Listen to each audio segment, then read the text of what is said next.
The net utility is negative.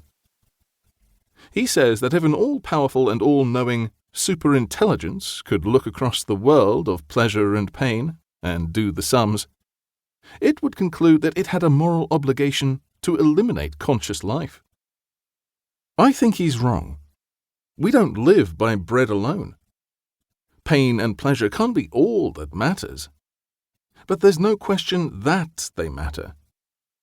When we have a reason to think someone is suffering, we have a duty of care. Some people think we have an equal duty towards any sentient being, human, non-human, even robot. It's not self-evident, but it could still be a rule we choose to live by. In that case, we have a heavy obligation to get it right about what in the world is conscious and what isn't. The Norwegian government permitted the drawn-out, ugly killing of more than 1,000 whales, including breeding females. But the Swiss government has made it illegal to boil lobsters alive, and the British government soon may do the same. Descartes believed that it's only humans who have feelings. Non-human animals are all unconscious machines. That's hard to believe. But maybe some animals are unconscious. A moth lands in the water of the hot tub. I scoop it out and toss it aside. Descartes could be right about moths. I hope he is right about moths. Could Descartes be right about extraterrestrials? What if the life forms that exist out there are simply jumped-up insects? They might be ever so clever and still not have conscious feelings. I don't believe there's any necessary connection between intelligence and sentience. Many people, famous philosophers among them, still don't get this. They think that if an octopus can solve a picture puzzle that a 4-year-old child would have trouble with, it probably has sensations something like ours. Franz de Waal asks, are we smart enough to know how smart animals are? He writes a beautiful book, Mama's Last Hug.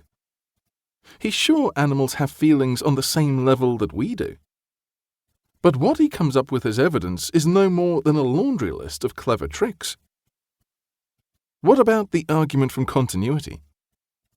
People say evolution has been a gradual process, without sharp discontinuities.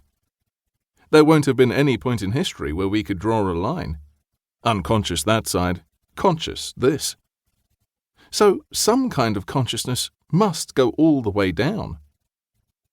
Panpsychists, conscious everywhere theorists, believe that consciousness is a basic property of physical matter. Even a teacup has a smidgen of conscious feeling. Panpsychism seems to me a really bad idea. What would a smidgen be like? Whose experience would it be? It seems to me that consciousness must either be fully fledged or not there at all. That's certainly my experience of it. I move abruptly in and out of consciousness when I wake from sleep or fall back into it again. Why not a similarly abrupt transition in the course of evolution? A critical point when all of a sudden our ancestors woke up. The lights came on. One small step for the brain, one giant leap for the mind. There's a moving star, slowly arcing across the sky. No, not a star. A man-made satellite. We human beings are on our way to becoming extraterrestrial ourselves. Soon there will be sentient beings in space. But we, in our human bodies, won't be able to go beyond our solar system. If we want to explore the stars, we'll have to send intelligent robots in our place. Could these be sentient robots? Machines that value their consciousness as we do? What extra ingredient would be required in their design?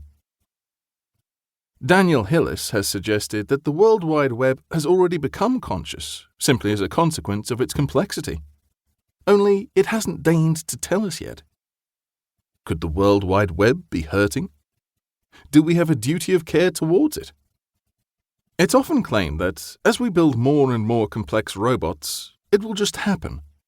A threshold will be reached where sentience arrives as an emergent property, in the same way it happened in evolution.